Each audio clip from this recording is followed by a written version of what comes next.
Hello, and welcome to this session of Skill Me Up's Expert Talks, where we'll be going over the Microsoft Azure 104 exam and the January 27th, 2021 updates and exam cram for the Microsoft Azure administration.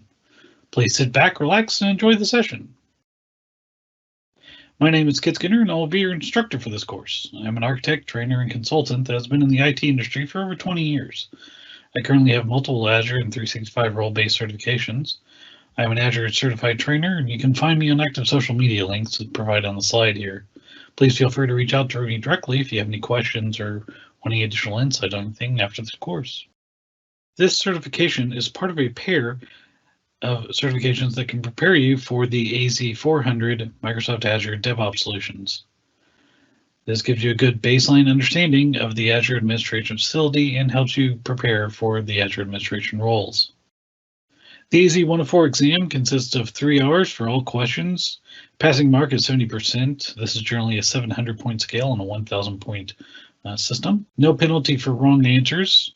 Additional time for feedback is allowed. The exam can be done at an exam center or take it home. At home requires a clear desk, quiet, with no interruptions, and is closely monitored by webcam. The exam typically follows 40 standard questions with 4 case studies. The exam follows standard questions with 2 case studies of 4 questions each, as well as 2 labs, usually encompassing 8 and 6 questions for a total of 62 questions throughout the exam. The question formats for the exams are going to be multiple choice for most environments.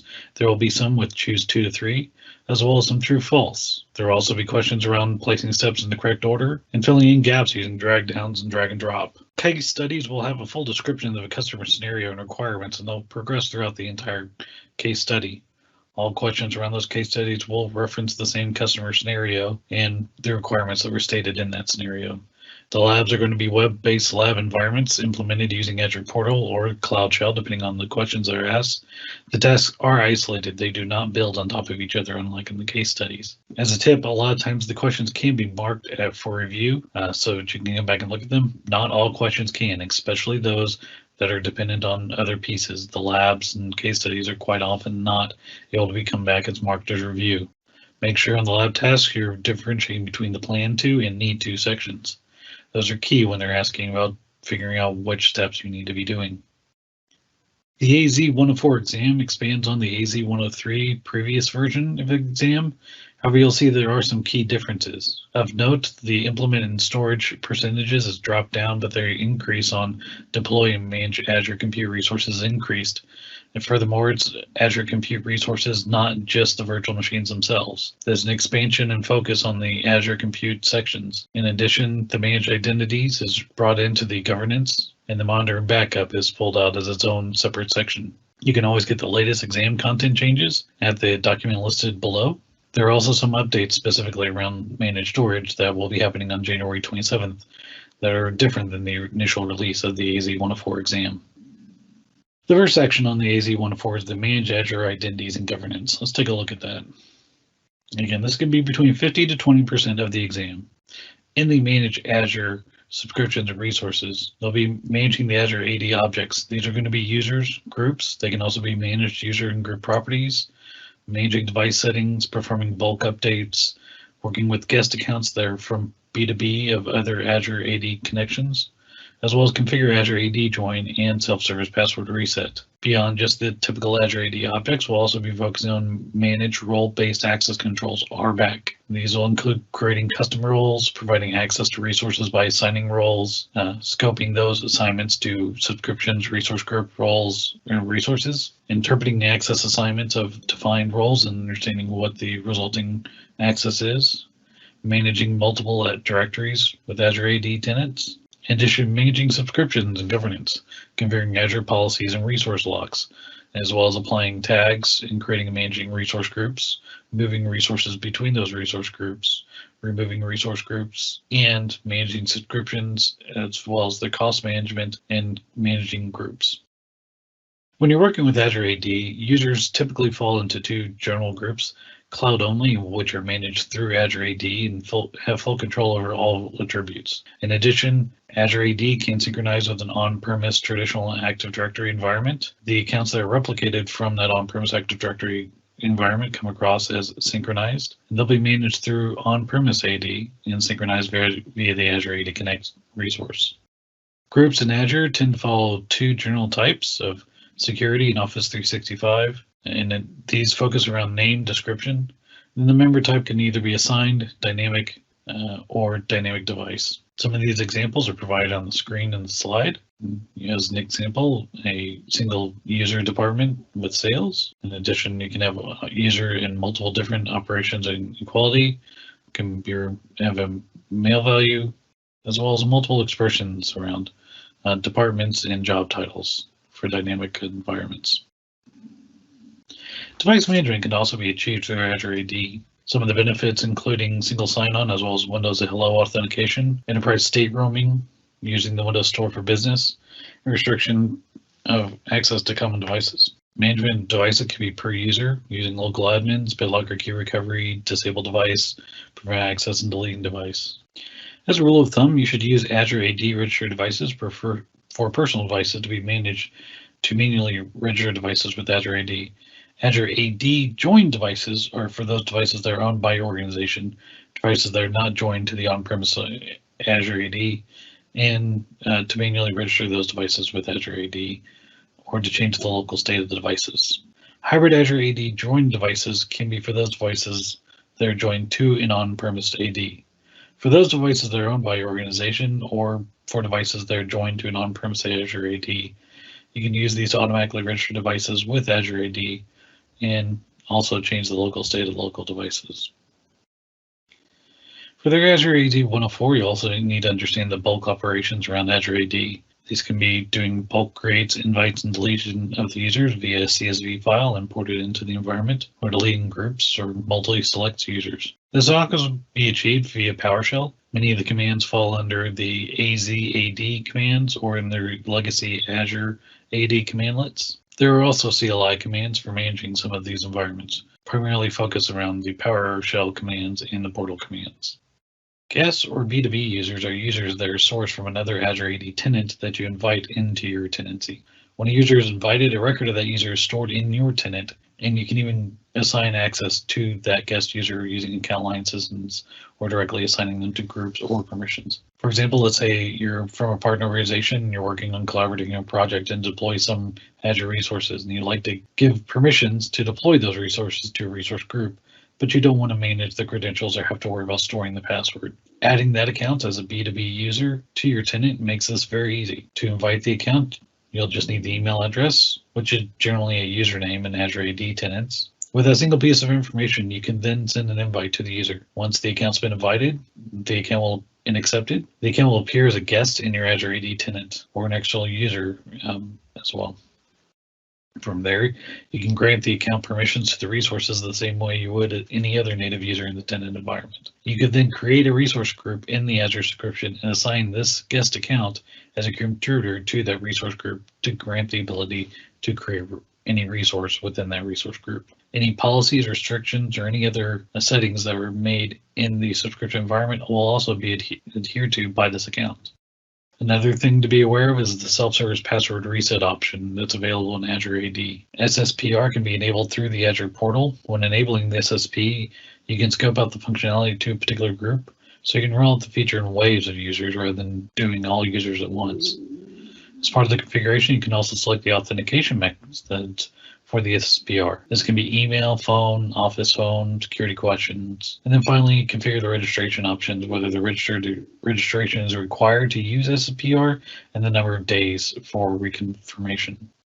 In Azure AD, there are also roles and permissions around the accounts. For enterprise level access, there are enterprise admins, department admins, and these are roles specifically to the enterprise itself. With each Azure AD tenant, there are also global administrator, user administrator, billing administrator, and other role-based roles that are focused directly along the tasks that the individual users would normally assign or complete. In addition to the existing Azure AD roles, there are also classic roles for subscriptions. These are the account administrator, service administrator, and code administrator. These are generally used in classic environments, but are still granting access to subscriptions and need to be controlled and assigned appropriately. Account administrator and service administrator can only have one account assigned to them. Code administrators are only assigned by the service administrator. The code administrator should not be used to assign rights in a normal ARM environment, where only values are left over from a classic environment. Service admin and account admin should be assigned to high privileged accounts and should not be assigned to standard user accounts. In addition, there are RBAC roles that grant access to the Azure subscriptions. There's the traditional owner, contributor, reader structure that these fall. You can have several built-in roles that Azure provides as an example and useful for any assignment. If those built-in roles do not give the access that you're intending to for some of your roles in your environment, it is possible to create your own custom roles based around those same access setups. As an example, the owner is given full access to the environment of whatever scope it's assigned at. If that's a subscription level, then it is replicated down to all resource groups in that subscription, as well as all resources in those resource groups. The same is for contributor, which is the same access rights as owner, except that it cannot change permissions such as RBAC, policies, and locks. The reader role is only granted the ability to read any objects within its scope. Finally, user access administrator has the ability to manage RBAC policies and locks, but does not have access to the resources directly. However, that role does give it the ability to grant those rights to the user or group that it is. Role-based access control, it allows you to control access to Azure resources. Role definition describes the permissions, but does not actually grant those permissions. There are also built-in roles and custom roles. Creating custom roles requires you to have command line tools in order to modify them and import them, but there is preview options currently to look at importing them directly in the GUI. Role definitions also define only those access that are granted as part of the definition.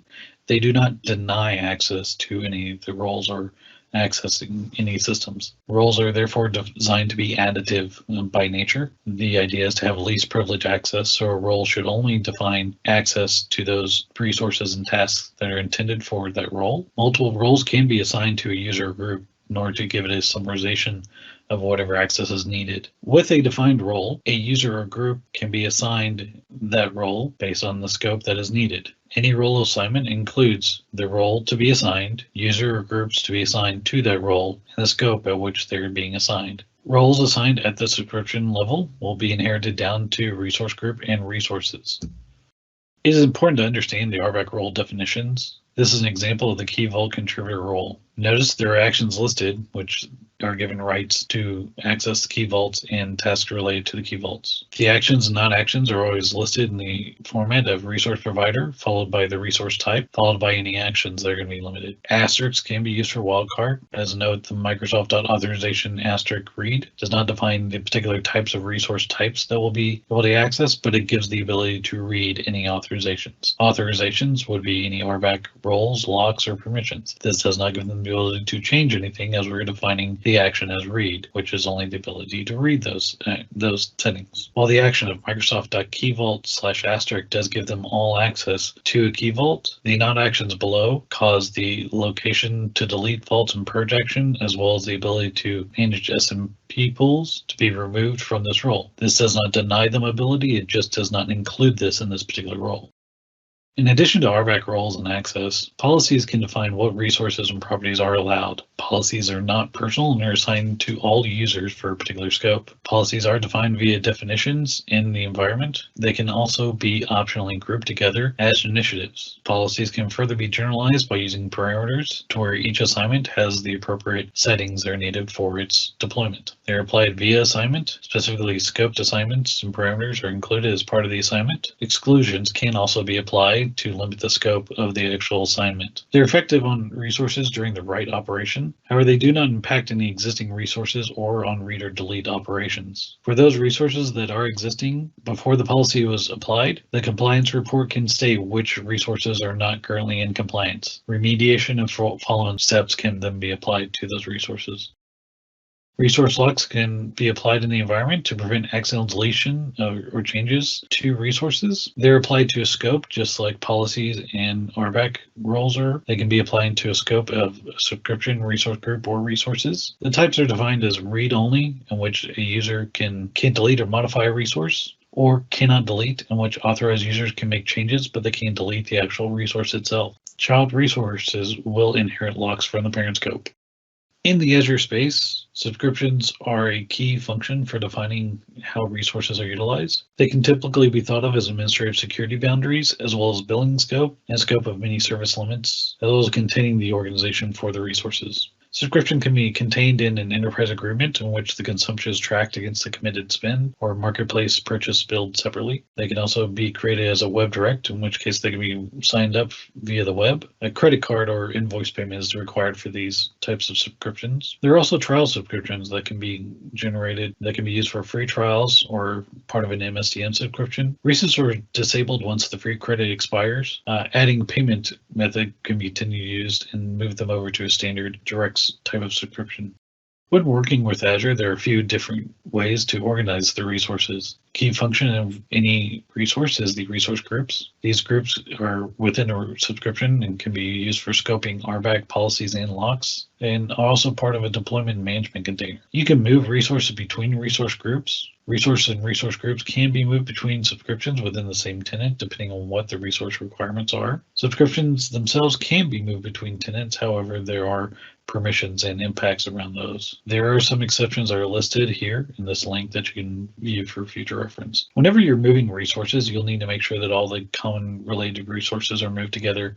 For instance, when moving a virtual machine, it's important to make sure the network card as well as the disk and other resources directly associated with that virtual machine are moved as well. You cannot rename a resource in Azure. Frequently, it is possible in order to rename a resource to shut down a virtual machine, delete the VM object, reattach its disk, and then bring back the virtual machine as a new name. But in that instance, you're actually creating a new resource. The disk itself will have the operating system state and the identity and everything that was running in that virtual machine. However, during that period, the virtual machine was essentially shut down. The instance and name was removed, and then it was brought back up in the new instance. Any details or properties associated with that VM would, of course, be lost. However, the disk would contain its running operating system and any details that it had.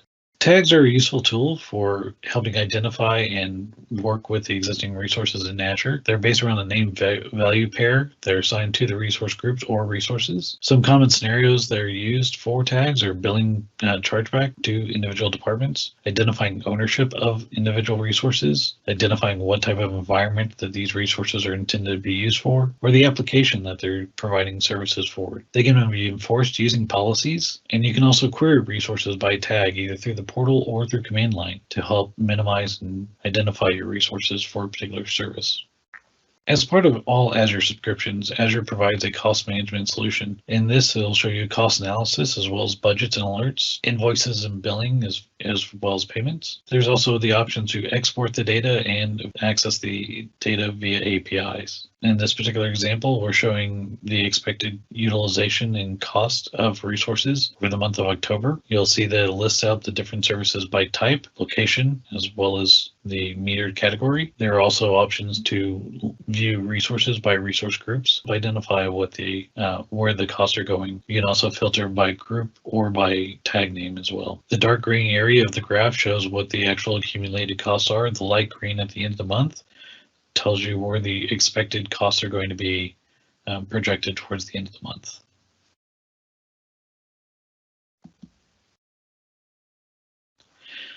To help organize and control subscriptions, management group hierarchy is provided as a way to organize and control those resources. You can use management groups to form a hierarchy, including both other management groups and subscriptions. Each group has exactly one parent, but can have multiple children. Children can be either the Azure subscription or other management groups. A subscription can only be a child of one management group. If you add it to a second, then it is removed from the first. The hierarchy can be up to 6 levels deep, excluding the root subscription level, and can contain up to 10,000 management groups. There is always a single root management group at the root of the hierarchy. This group is associated with the Azure AD tenant and cannot be moved or deleted. This is an important concept. The management group exists at a scope above the subscription, which means their configuration or metadata needs to reside outside of a single subscription, making the Azure AD an ideal candidate. There's also a logical impact here. For more than one subscription to be able to see the same management groups and thus be governed under the same rules, those subscriptions must all be associated with the same Azure AD tenant. This concludes the Managing Azure Identity section. Let's move on to implement and manage storage environments. This section of the exam is around 10 to 15% of the exam. It encompasses storage accounts, configuring network access, creating the storage accounts and the shared access keys, as well as storage replication and Azure AD authentication. In addition, managing the data in Azure Storage using the export and import jobs, using Azure Storage Explorer, as well as AZ Copy. And then also configuring the Azure file shares and Blob storage, including creating an Azure file share, configuring Azure file sync service and Azure Blob storage, as well as configuring storage tiers of Azure Blobs. In addition, as of January 27, 2021, there are two other key fields to be included in this section, as far as configuring Blob Lifecycle Management, as well as Blob Object Replication. With storage services, AZ-104 focuses on the blobs and the files. However, it does not look at tables or queues. Blobs and files are more of the traditional storage setup, whereas the tables are focused around NoSQL and JSON entries, and queue storage is used primarily for programming queues and entities. But the AZ-104 will focus on the blob and file services. Storage accounts types come in primarily two performance levels: standard, which is equivalent to traditional hard drive storage, or premium, which is equivalent to a common solid state drive. In addition, there are a few kinds of storage accounts. There's a general purpose version 1 or version 2, as well as blob storage specific storage accounts and file storage specific storage accounts. V1 was before the inclusion of access tiers, and V2 supports the newer features such as static websites and ZRS replication. Blob storage account is not suitable for unmanaged disks. No page blob is supported for the blob storage. In addition, file storage is only supported with the premium, and it's a new setup. Replication falls under 4 main headings. There are some additional ones that are now available, but primarily was LRS, GRS, RA, GRS, and ZRS, and we'll cover these a little bit more in detail. Premium only uses the local redundant storage. Blob storage also has access tiers, hot or cool. These are only available in version 2 and blob storage accounts. It's a default setting is set at the account level, but can be overridden at the individual blob level. The archive tier is supported only at the blob level, hence is not supported for creating an account. Some of the access control options are utilizing 2 keys to facilitate rollover of those keys. And rollover can still be disruptive if the applications are not designed appropriately.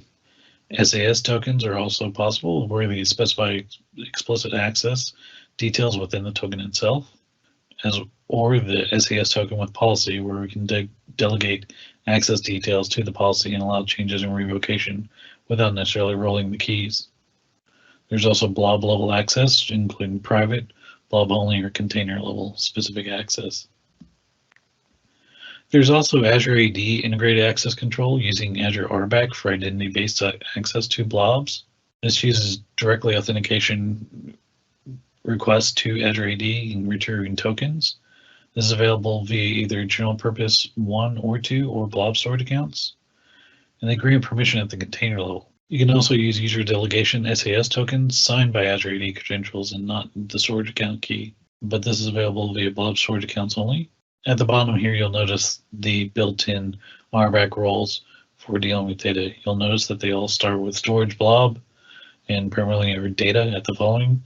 The last exception is the storage blob delegator, which uses to create the SAS delegations. These roles do not grant direct access to the storage account itself, but more give access to the data within the storage account containers. You can also limit network access to the storage account by utilizing the virtual network access. You can use a private endpoint in a VNet, or you can select permitted virtual networks and configure service endpoints on those VNets. You can also specify external access by IP or CIDR ranges. You can also specify Microsoft services that will have access to the storage account, as an example, Azure File Sync. Allowed networks do not grant explicit rights into the data of the storage account. They merely identify what particular IPs people can authenticate to. Any allowed network access to a storage account still requires authentication to access any data. For browsing and viewing content of a storage account, Azure provides the Azure Storage Explorer. This is a free tool from Microsoft and is available on cross-platforms, including Windows, Linux, and Mac OS. You connect to the account using your own Azure AD account or using a SAS key or account name and key. There is also a limited version available in the portal as a preview. This gives you the ability to browse through not only blob containers, file shares, but also queues and tables, as long as your account or key is granted the appropriate access to view those contents. When needing to copy large amounts of data or varying amounts of files into Azure, AZ Copy is a high-performance command line tool to allow you to upload and copy data between Azure storage accounts. It's designed to be high performance for copying data either to or from storage accounts. It's also available cross-platforms, Windows, Linux, and Mac OS. The Windows version is based on .NET Framework, however, the Mac and Linux OS ones are based on .NET Core. Whatever platform you're running on does determine some of the command style. In addition, the AZ Copy will have to be installed on local systems. AZ Copy can also be integrated with Azure Storage Explorer to allow you to utilize the speed and performance of AZ Copy when uploading and transferring data to and from the Storage Explorer. When accessing blob storage in the storage account, each blob actually has a unique URL. The format is here. You'll notice that the account name is at the beginning and is always followed by .blob.core.windows.net. This is then followed by the name of the container in which the blob is contained, and then the following is the blob path. The blob path can simply be a file name or can include file structures with the / representation. There are no actual folders within blob storage accounts. This is just a naming convention that makes it easy to organize and structure your blobs. If there are no blobs that have a particular file structure in it, the folder will no longer be displayed in any of the browser windows, as the folder didn't actually exist. It is the slashing representation after the containers is just a means to display folders and organize objects within those folders. You also note, as the account name is under the public namespace of blob.core.windows.net, all storage account names must be unique across the entire Azure platform, not just your region and not just your subscription or directory names. They must be unique across all of Azure. Custom domain naming is possible over HTTP. You can utilize CDN for HTTPS. There are primarily 3 types of blobs: blob, page blob, and append blob. Page blobs are what are used for unmanaged disks. They're utilized by virtual machines. Some additional features available via the blob storage are static website hosting, which allows access directly to web content that does not require any dynamic or API attributes to those pages. It also, blobs have snapshotting options as well as soft deletes. When getting data into Azure, there are a few options to both import and export the data with storage accounts. You can to or from blobs via the files or the file storage rather. You can utilize Azure Data Box, which is a ruggedized device that Azure ships to you for your on-premise. You then replicate your data into the Azure Data Box and then ship the data box back to Azure for them to import at their facility. There's also the import-export service, which allows you to use your own disks up to 10 terabytes of size. Similar process where you export your data out to those disks and then you ship those disks off to Azure. This allows for the transfer of large amounts of data when network bandwidth may not facilitate the mass movement of that data. The import process is similar to the export process and is similar for DataBox as well, but it's key to know those. The main idea is that you'll prepare a drive utilizing NTFS volumes and BitLocker. You'll write the data out. You'll utilize the import-export tool to prepare the disk and create the journal file. Then create the import job in Azure and date the journal file to Azure, in which time I'll specify the return shipping info. Then you'll ship the disks. The update job will then need to be included with the shipping info. Azure will then receive those disks and upload them into the appropriate storage account based on your job definition. With Blob Storage Access, there's a few tiers that are available. The availability is defined at the tier as well as the performance availability. The availability for hot tier and cool tier, you'll notice, are very close. However, there's a order of magnitude difference between them. The hot tier is 99.9% availability, but the cool tier is 99%. If you include read access, that is globally redundant. The RAGRS, the availability goes up another magnitude for each of them. There is no availability guarantee with the archive tier. The usage charge is dependent on what type of tier you're using. For a hot tier, the storage costs are higher. However, the access costs and transactions are cheaper. Whereas in the cool tier, the storage costs are lower, but the access and transaction costs are higher. But in the archive tier, the storage is extremely low. However, the access and transaction costs can be very high depending on how often you're accessing them. There is no minimum size. However, there is a minimum storage duration in the lower tiers. For instance, you cannot have a blob created in the cool tier that doesn't last at least 30 days. In addition, the archive tier, an object will exist for at least 180 days. Another key factor is the latency with the different tiers. With both hot and cool, you can have latency around a few milliseconds. However, the archive tiers, it can take up to 15 hours to rehydrate that blob. The archive tier can largely be thought of like tape storage. In the event of you need to put something on the archive tier, it will go out to the archive tier and it will be out there for several months. However, it can take a while to get that blob back if you request it back and it has been pulled out of the cache. One new aspect of a storage account is the blob lifecycle, which relates directly to the tiers. You can tier the data based on the blob modified date. Note this is the modified date, not access time or creation date.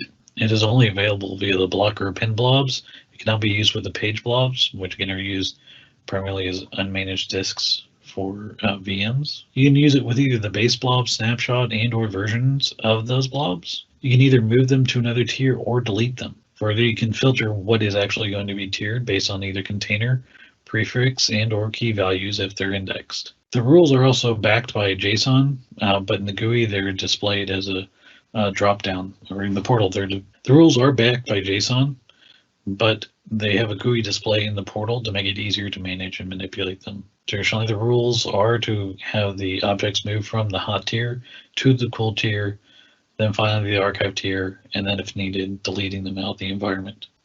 Another new feature in the storage account is the object replication. When replicating the objects, they can be replicated by the container. You can filter by date and or prefix though to limit which blobs are actually going to be replicated. This is only available for block blobs. Page blobs and append blobs are not available for object replication. They can also only be replicated via the hot or cool tiers. Archiving is not an option for the replication. It does require versioning in order to replicate them, and snapshots are not supported for object replication. The idea behind object replication is to replicate the blobs from one region to another region, or just from one storage account to another storage account in the same region.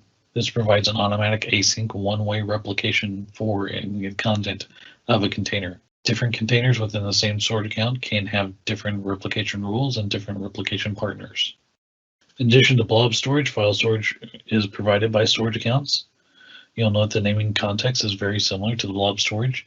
However, key after the account name is the .file rather than .blob that was for the blob account. After the DNS name, we have the share name and then the file path.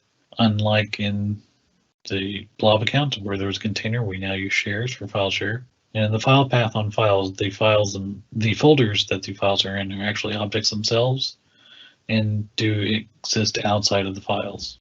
It is possible to mount file storage from anywhere, either VMs or on-premise.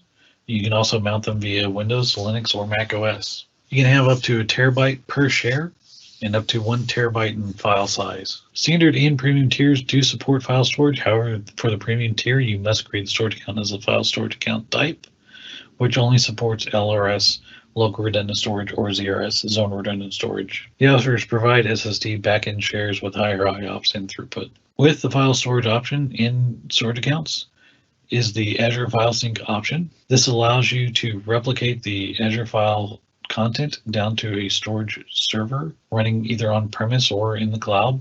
The main benefit for an Azure File Sync server is that it provides fast and local access to users.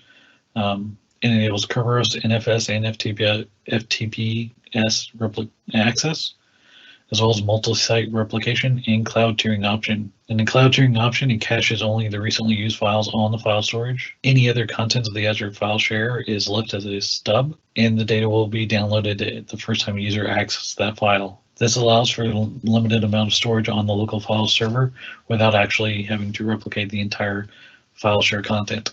The storage sync service is an Azure resource. It utilizes an Azure File Sync agent on the local file server and registers it with the storage sync service. Sync groups define the endpoints of a set of files, and the endpoints are the registered servers or Azure file shares that are used for that sync group. That concludes the storage account and pieces of the exam cram. We'll now move into the deploy and manage Azure Compute Resources. Deploying and manage Azure Compute Resources does take up a bulk of the exam, with 25 to 30% of the questions focusing around these concepts. Some of the key aspects that we'll cover is the configuring VMs for high availability and scaling, automating deployment and configuration of VMs, including ARM templates, VHD templates, deploying from templates, saving a deployment as an ARM template, as well as automating configuration management using custom script extensions. We'll also cover creating and configuring VMs, including configuring Azure Disk Encryption, moving VMs from one resource group to another, managing VM sizes, adding data disk, configuring networking, redeploying VMs. Also followed under the deploy and manage Azure Compute Resources are the create and configure containers. This includes both using the Azure Kubernetes service as well as the Azure container instances. This will also include the create and configure web apps using the App Service and App Service plans. Under the compute space, there are a few key options on the compute families. In any compute size, the S will support premium storage, such as solid state disks primarily. The number indicates the number of vCPUs available. There are two different approaches to some of the naming of those VMs. The numbers will always increase as there are additional VMs added. However, in V2 of the D systems, you'll notice that there was just a 1, 2, 3, 4 version. However, this was the VM CPU or the vCPU count increased 1, 2, 4, 8. With V3, the naming convention was transferred to model across the same vCPU count. The sizes are the same whether you're using Linux or Windows-based systems, and can be either from a market image or from a custom image. There are also basic or standard tiers when using with the compute family. The naming standards of the compute follow along to these general and names. In entry level, you have A and AV2, as well as B for burstable, and then you have the D series for the general purpose. These three letters together are sometimes referred to as the general purpose systems. However, the A's are designed more towards the entry level, and burstable do have different standards. D is generally considered the main general purpose system. F systems are designed for compute optimized load, as well as G, E, and M are used for memory optimized loads. L is intended for storage optimized loads, whereas the N series are around graphic intense options. Finally, there is the H for high performance computing options. When working with compute, storage is a big key. Managed disks are the preferred method for most virtual machine environments. When working with managed disks, the tiers can be either with the standard HDD, which is similar to a traditional spindle disk, as well as a standard SSD, which is a basic level solid state disk, and then a premium SSD, which is a higher speed solid state disk. There are also now available Ultra SSDs in the environments. Disk sizes can be for any size. However, you pay for the fixed sizes on the managed disks. The pricing is based around the tiers of storage level available to the disks. Performance is the latency based on the tier, linked to the IOPS and the throughput of those.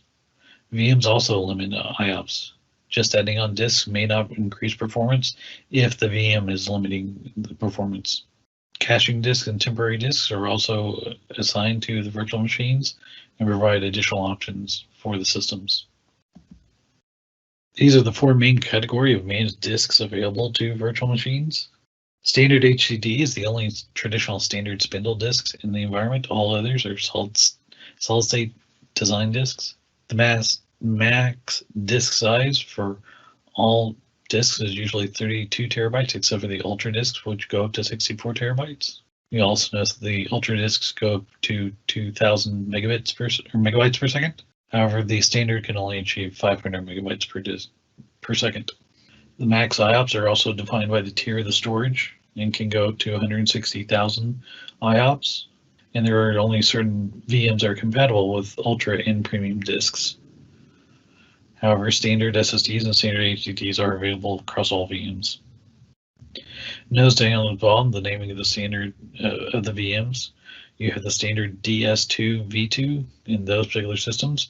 The Premium and Ultra disk could be applied. However, the standard D2 that does not have an S in the name cannot be attached Premium or Ultra disks. It's also impossible to encrypt the contents of your virtual machine disk using Azure Disk Encryption, which is something also referred to as ADE. While your disks are always encrypted at rest in the storage account they reside in, Azure Disk Encryption allows you to encrypt the actual contents of the disk, offering another layer of protection. Say another way, if someone had access to your storage account and your disks were not encrypted, they would be able to download your VHTs and mount them anywhere. With disk encryption in place, even if someone gets access to your disks, the contents are protected with an additional layer of encryption. When you encrypt a disk using Azure Disk Encryption, you do not need to adopt an additional service. And when you encrypt a disk using Azure Disk Encryption, you do need to adopt an additional service in Azure Key Vault. This is where your encryption keys will be stored. There is some nuance here, as the encryption technology will differ based on the operating system of the VM you're targeting. On Windows operating system, Azure Disk Encryption leverages BitLocker encryption, while on Linux, dmcrypt is utilized. There are three options backed by an SLA for Azure virtual machines. All of these SLAs are centered around the concept of virtual machine connectivity, or the bidirectional network traffic being used between a virtual machine and other IP addresses using TCP or UDP. Note this isn't specifically about availability of your application, but just the machine connectivity, which means you're still responsible for the deployments hosted on the VMs. For example, as long as a VM is on and the NIC is sending and receiving traffic, Azure has met their SLA. But if your web server process crashes and isn't serving traffic, Azure is still meeting their SLA, as it is your app and not Azure that is performing as designed.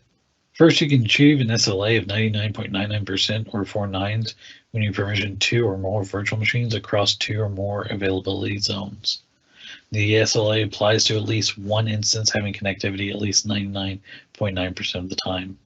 Next, you can achieve an SLA of just 99.95% or 3.5 nines when you provision 2 or more virtual machines in availability sets. Finally, you can also achieve an SLA of just 99.9% or 3 nines for a single instance VM that uses premium storage.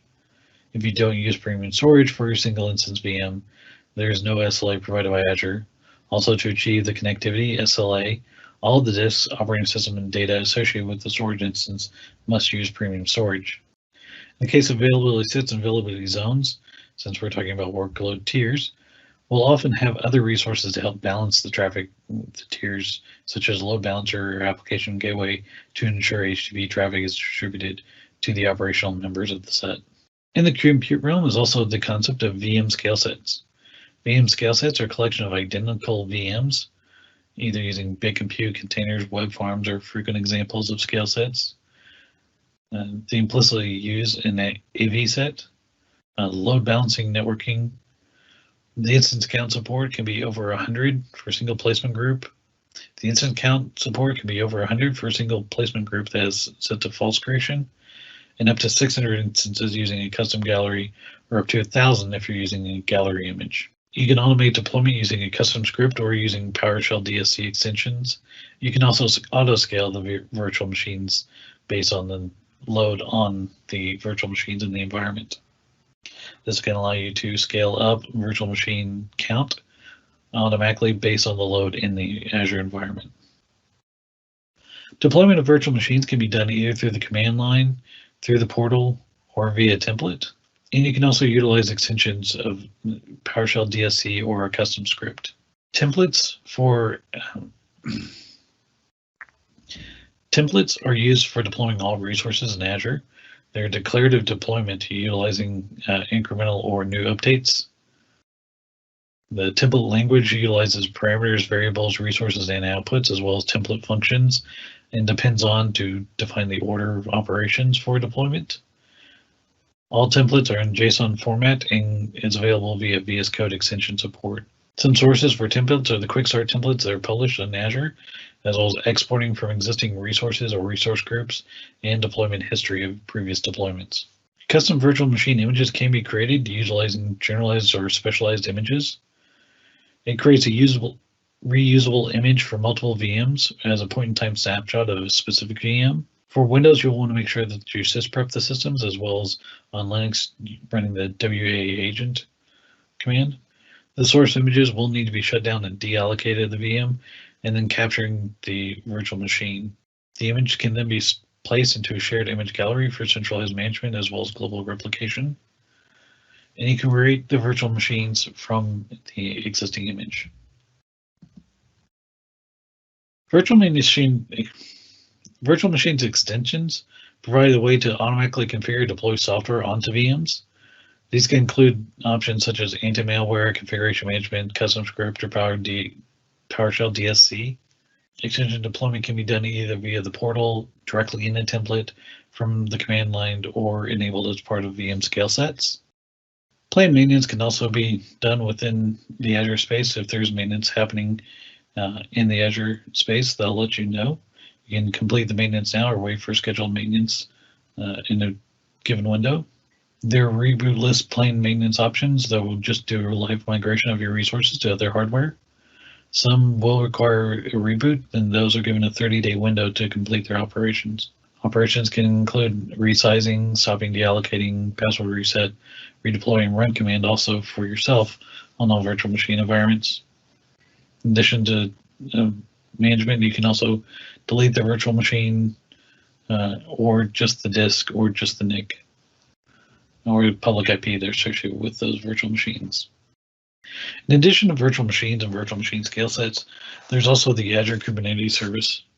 This is a managed Kubernetes service that allows control plane access as a service. You can specify the VM size and number of cluster nodes for your Kubernetes, and you can only pay for those nodes which are run on your containers.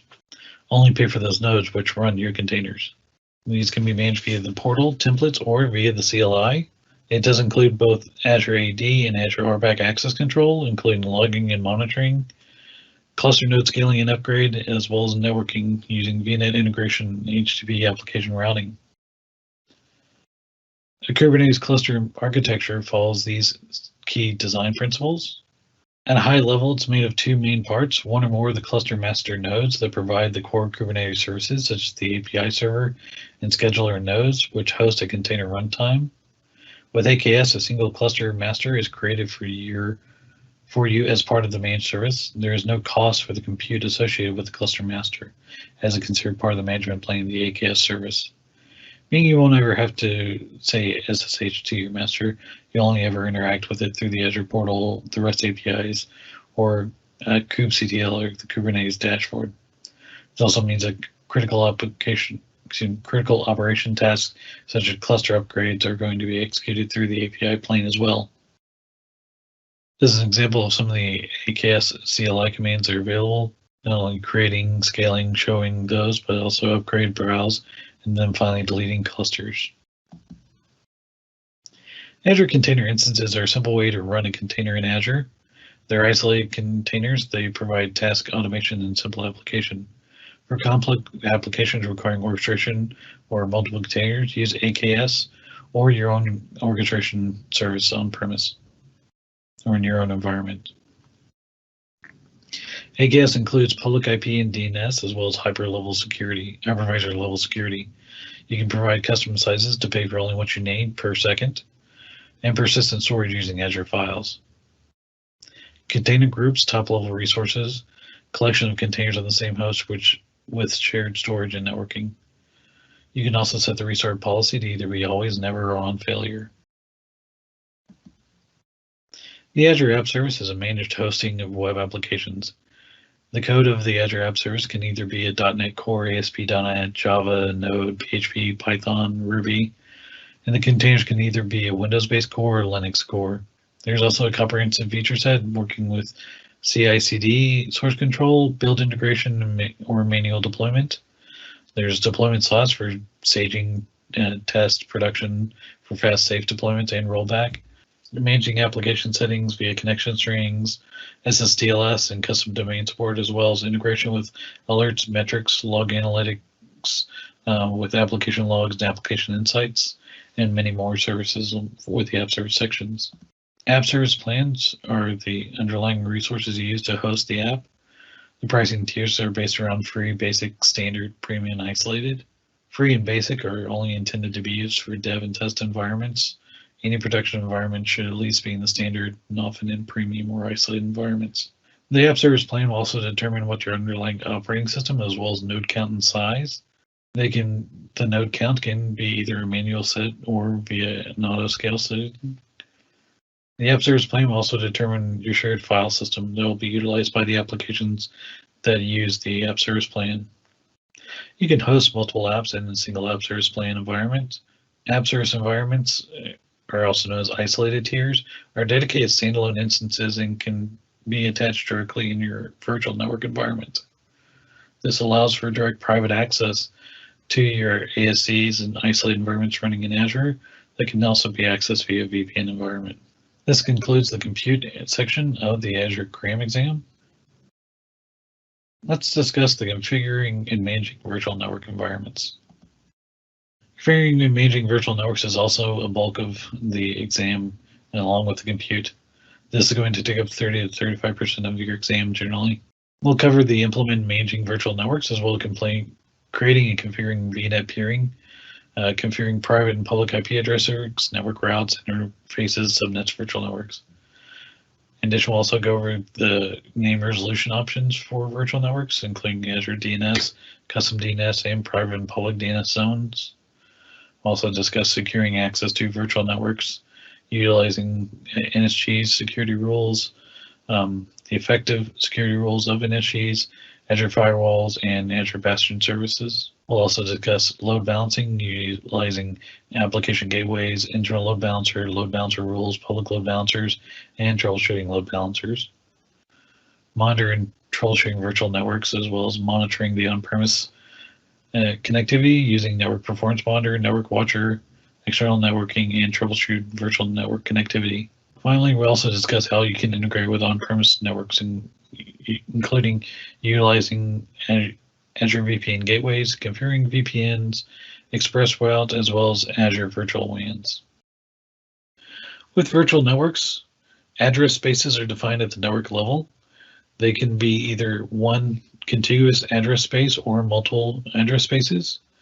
Avoid overlapping virtual networks when possible. Any IP range can be used except for multicast, broadcast, loopback, link local, and Azure provided DNS spaces. Subnets will define the actual addresses used out of the available address space of the virtual network. The first 4 IP addresses in each subnet are reserved for Azure purposes. In addition, the broadcast is also reserved as part of standard IP conventions. The smallest subnet possible is a /29, which would only give you available 3 IP addresses. A network resource is another Azure networking resource. It represents a virtual network connection or card used to connect a virtual machine to a virtual network. Each VM in Azure must be associated with at least one network interface. Some VMs may be associated with more than one network interface. Each network interface includes the following: a reference to the subnet which the network interface is connected to, a list of IP configuration. Each IP configuration specifies a private IP address taken from the subnet, and optionally a reference to a public IP address resource. The network interface may also include some optional settings. These include a reference to the network security group and perhaps an application security group, These are used to define permitted traffic flows, a list of DNS servers to be used by the associated VM, a toggle to enable or disable IP forwarding, which is something utilized for routing and traffic. When working with networking in Azure, there are two types of IP addresses, public IP addresses and private IP addresses. Public addresses are actually standalone resources within Azure. They can be associated with either a NIC, load balancer, VPN gateway, or other public-facing resources. There are two main types of public addresses, both basic and standard. Basic are static or dynamic. There is no availability zone support, and they're open by default. The standard public addresses are always static, and they support availability zones, however they are closed by default, meaning that rules governing exactly what has access has to be defined with the standard versions. With private addresses, they are not a resource unto themselves, but instead a setting on a NIC, load balancer, or front end. Private addresses can also be either dynamic or statically allocated to the resources within the VNet. Also, any resource connecting to the VNet will be given a private address. Not all resources need to have a public address in order to function. Another function of virtual networks is user-defined routes. These control the flow of traffic in your network using custom rules. You can attach route tables to subnets, specifying the next hop for any particular address based on a prefix. There's always the default route of 0.0 to 0/0 to force the tunnel of all traffic to an on-premise or to an appliance device. VM appliances must be enabled with the IP forwarding. VNet Peering is a function of connecting two VNets within Azure. It provides low latency, high bandwidth connection, as well as regional and global connections between two VNets. When deploying a peer, you must deploy both the A to B and B to A connections in there to ensure that the connection happens. Whenever creating these in the GUI, they are created by default together. However, during command line or template level, both must be created as part of the deployment. Communication is non-transitive between peers, meaning, and the example on the right-hand side, where A and B are peered and B and C are peered, this does not mean that VNet A can talk to VNet C via VNet B.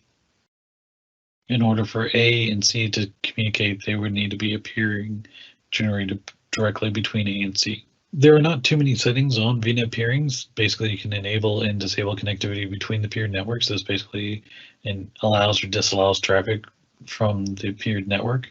You can also allow forwarded traffic. This would be traffic either coming from an appliance or from an external source that do not originate on that virtual network's address space. And then finally, allowing or using remote gateway.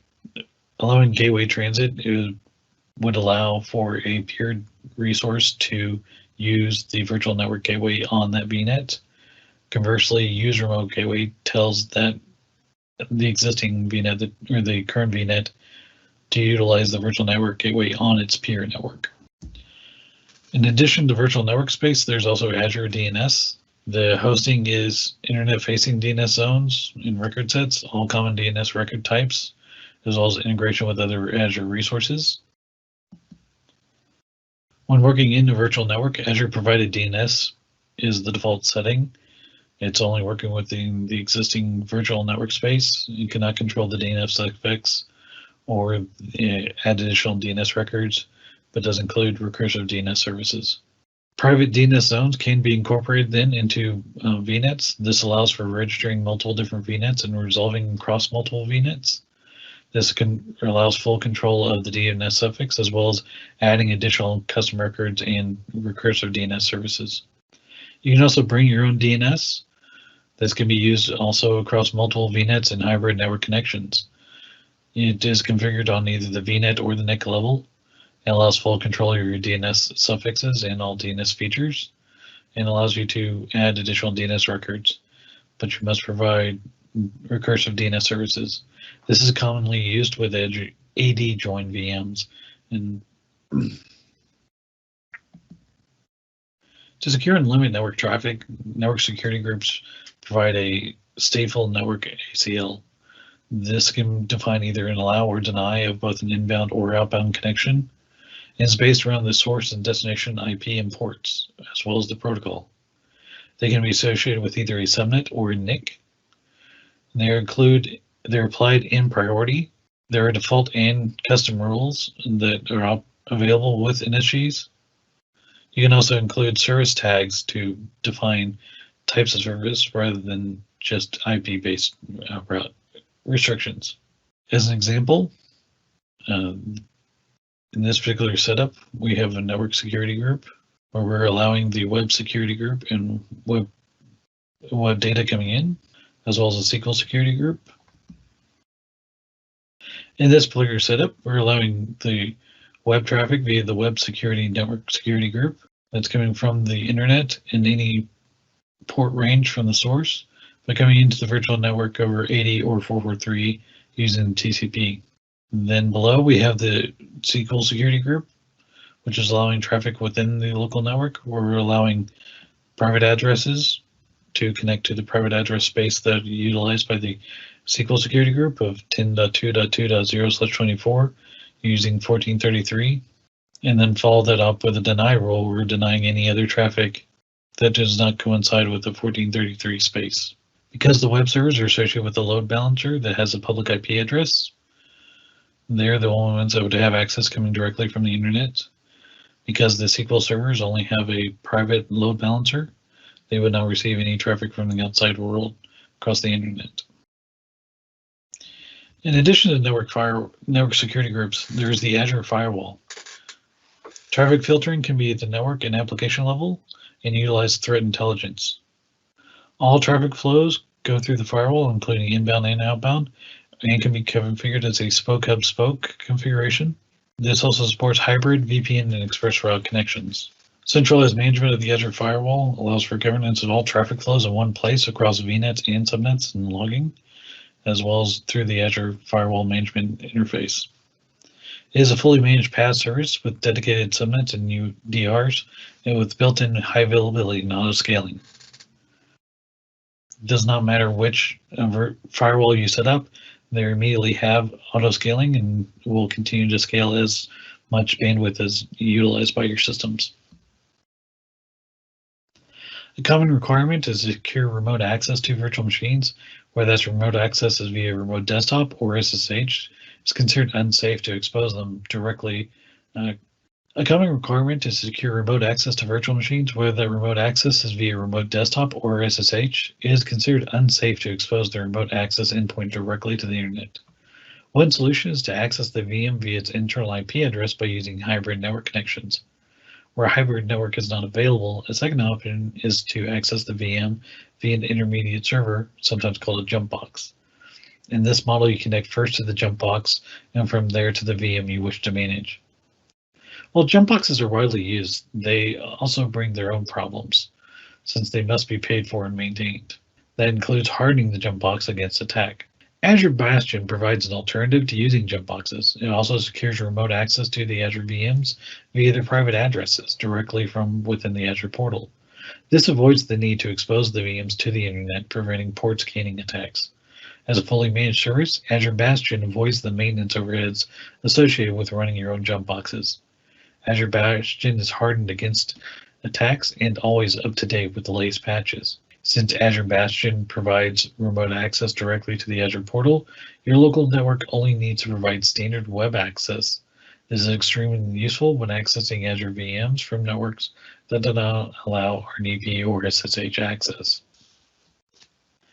Azure Load Balancer provides the ability to relate traffic to multiple different backend VMs. There are also basic and VM tiers of the load balancer. Basic requires all the backend pool to be in a AV set or a VMSS. Standard is required for availability zone support. Load balancer can either have a public or private internal connection. Understanding configuration components, the front-end IP, which again is either public or private. The backend pool, this defines what virtual machines are going to be utilized by the load balancer. The load balancer rules, which define how the traffic is routed between the front end and the backend pool. The health probe that helps the load balancer determine which virtual machines are actually available and responding, and as well as NAT rules to allow for direct address translation to individual machines. Azure Application Gateway is an Azure managed service that provides Layer 7 based HTTP and HTTPS load balancing. By operating at the level 7 of the network stack and acting as a full HTTP proxy, it's able to parse the HTTP traffic and provide HTTP levels features such as URL-based routing and cookie-based session affinity, which can be achieved at a level 4 load balancer such as the Azure Load Balancer. In particular, the application gateway includes an optional web application firewall, or WAF, which inspects and filters your web traffic against a wide range of HTTP attacks. Application comes in 2 major versions, version 1 and version 2, and each of these versions is available both with and without the WAF support, making a total of 4 available SKUs to choose from. Azure also provides a network watcher for a central hub for network monitoring and diagnostics. It supports both networking with Azure and hybrid networking. Some of the key tools are Network Performance Monitor, Connection Monitor and Connection Troubleshooter, IP Flow Verifier, Packet Capture, and VPN Diagnostics, as well as NSG Flow Logs. The IP Flow Verifier is useful for identifying what traffic is allowed or denied via NSG flows without actually having to traverse all the different resources. Simply put in what resource you want to come to and what IP address you're trying to access. Packet Capture provides services similar to Wireshark, in which the packet capture is run directly on the virtual machine but is managed through the Azure interface. This allows you to actually generate the capture file either on the local machine in storage or put it up to a storage account, or both. The resulting PCAP file can then be downloaded and evaluated on your individual machine. VPN Diagnostics is helpful for when you're doing hybrid connections via Virtual Network Gateway and help troubleshoot and identify connection problems on those connections to on-premise. NSG Flow Logs then provide the ability to track and manage the NSG flows in a particular environment. Let you see the traffic that is going across the individual network security groups. When working with virtual network gateways, there are a few different types of connectivities to the virtual network gateways. The first type is a point-to-site VPN. Point-to-site provides connectivity directly from an individual computer into the Azure space. This scenario is perfect for prototyping hybrid applications as well as dev test scenarios without requiring the upfront time of investment or networking buy-in for requiring a full site-to-site VPN connection. Point-to-site VPNs are also a good choice for remote workers who need to access internal applications hosted in either Azure or on-premise networks. The other main type of VPN connection is a site-to-site connection, which creates a secure tunnel between your network and Azure. Traffic flows over the public internet but are encrypted using standard IPsec protocols such as IPv2 and IPv1. Combining on-premise networks and Azure networks is called a hybrid network scenario. These are 2 typical types of scenarios. First, the hybrid application architecture, in which an application is implemented using a combination of on-premise and Azure-based components. For example, the application tier may run in Azure while the database runs on-premise. The second scenario is an internal line of business application, which are hosted in Azure, but which should only be accessed by users on the corporate network. Site-to-site VPNs typically used to connect to on-premise networks with Azure, although they can be used to connect to Azure virtual networks in cases where VNet Peering isn't suitable. This is called a VNet to VNet connection. Both site-to-site and point-to-site VPNs use encrypted tunnels over the public internet. For some organizations and for some business-critical applications, this does not offer the security, reliability, or performance they require. In these cases, an ExpressRoute connection can be used. ExpressRoute provides dedicated connections between your network and Microsoft, courtesy of a third-party connectivity provider. This provides high-quality, high-availability connections of up to 10 gigabits per second, and even up to 100 gigabits in some select cases. The last of connectivity options we'll discuss is the Azure Virtual WAN. Virtual WAN provides at-scale connectivity for organizations with a large number of sites, such as retail stores. It uses any combination of site-to-site VPNs, point-to-site VPNs, and express routes to connect your virtual networks to Virtual WAN, which also connects your Azure virtual networks hosting your applications. Virtual provides any connectivity between each connected network. Integrated partner solutions allow the configuration of on-premise VPN devices to be simplified and streamlined, greatly reducing the time and effort required to provision large numbers of branch locations. The final section we'll be covering is the monitoring and backup of Azure resources.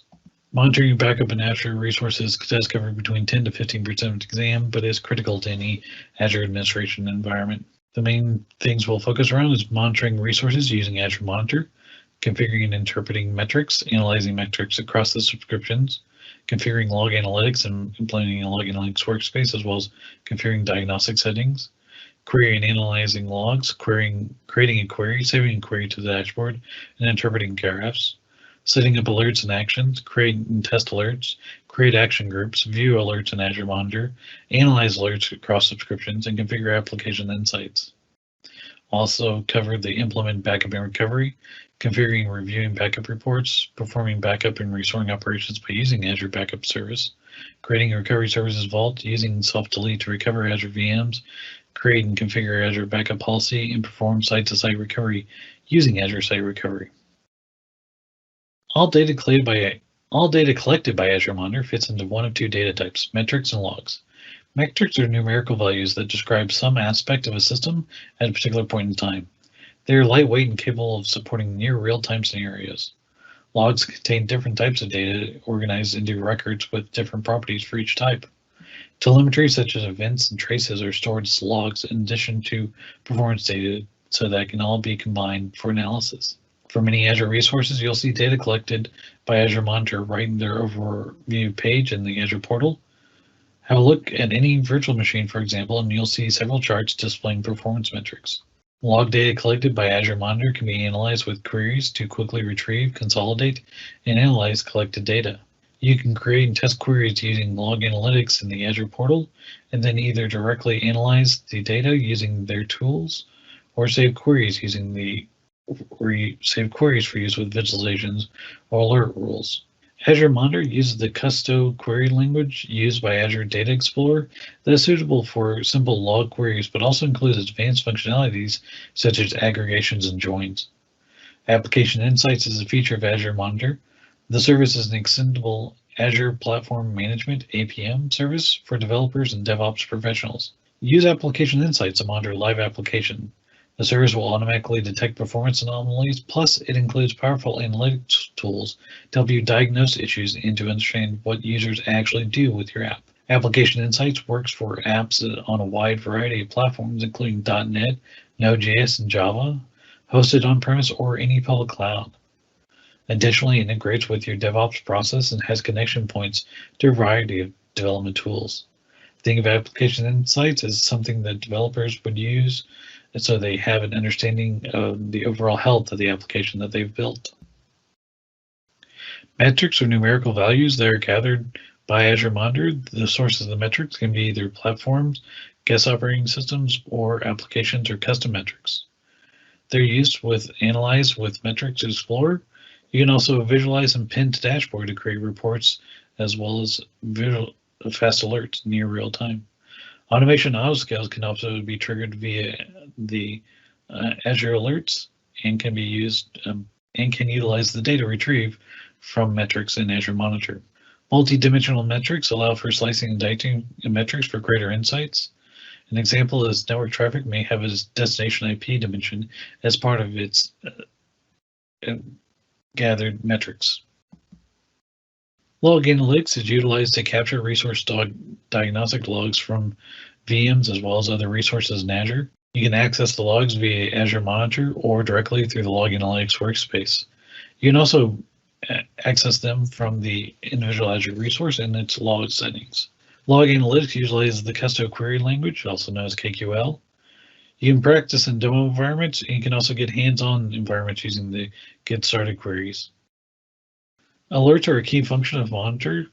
They allow for a custom notification of an event based on conditions that are observed in the Azure Monitor space. Conditions can include metrics, as well as activity logs and log search query results. The action groups and the results of the rules can be either go to an email, an SMS, or an app push, or a voice call. Automation accounts, functions, and logic apps can also be called as part of an action group, as well as triggering a webhook or an ITSM connector.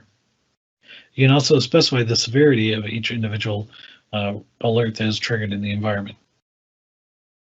You can also implement Azure Backup for maintaining data of your virtual machines for disaster recovery purposes.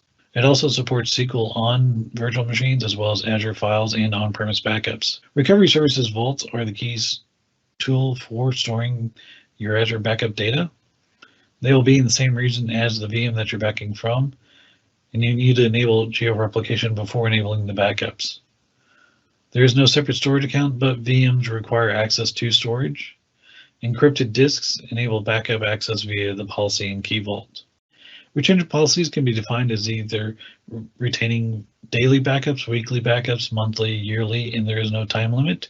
You're simply charged by the amount of storage that you're utilizing and how long the data is retained. All retention policies based around a soft delete, a 14-day retention of deleted backup data. Backup monitoring is also provided via the Azure Monitor in the logs or via the application file system crash consistency. Backup recovery can allow for restoring an entire VM to either an existing VM or to a new VM. You utilize the storage account for staging the data even if you're using managed disks. The availability zone of the VM is preserved as part of the restoration, and this is primarily only done through the portal. You can also restore a disk and then build a new VM off the disk. This is useful for systems that are utilizing AV sits or load balancers or multi-NIC setup. This can be done through either PowerShell or CLI. You can then also restore files by downloading a script to mount the recovery point. This is a maximum of 1 GB per hour in over a 12-hour period. In addition to backups of VMs, Azure provides the site recovery option for disaster recovery solution. It's focused on Azure to Azure scenarios. However, it can also be utilized for on-premise environments of either physical VMware or Hyper-V into Azure as a disaster recovery solution. Continuous incremental replication is what is utilized by the environment to generate a low RPO. You choose which regions are going to be replicated to or within the same geographical region. You choose the regions that you're going to replicate to. They should be within the same geo region. No agent is required for the Azure VMs, but does require outbound connectivity to reach out to the Azure service. When working with a recovery plan, there's the test failover, a failover, and then finally a failback if needed. Test failures give you a point-in-time replication of the environment in an isolated testing facility. These do not affect any of the production systems, and production systems will continue to replicate while your test failover is running. You aren't charged for the number of test failures you run. However, the virtual machines that are created as part of the test failover, you are charged for the compute for those resources as well as the storage of their disks. When you create a failover, the VM, NICs, and disks are created as part of the landing zone at the time of failover. These are the only resources that are created as part of the VM. If you need additional resources such as load balancers or public IPs, those can be created as part of your recovery plan or via automation or manually as part of the steps as well. You're responsible for the cutover, anything including DNS changes or public interfaces. The recovery plan is responsible for getting the virtual machines up and going in the new environment. Any additional configurations outside the VMs are responsible by the customer. Customizable recovery plans allow you for grouping VMs as well as sequencing them in the appropriate order. In addition, you can have pre and post failovers. The pre and post failover scripts can be either manual steps indicating what needs to be done by a human being or can be automated using Azure Automation Runbooks. This concludes our class on exam cram for AZ-104 Azure Administration. If you have any questions, please feel free to reach out to me directly at kskinner@opsagility.com. Look forward to seeing you in more classes at Skill Me Up. Thank you.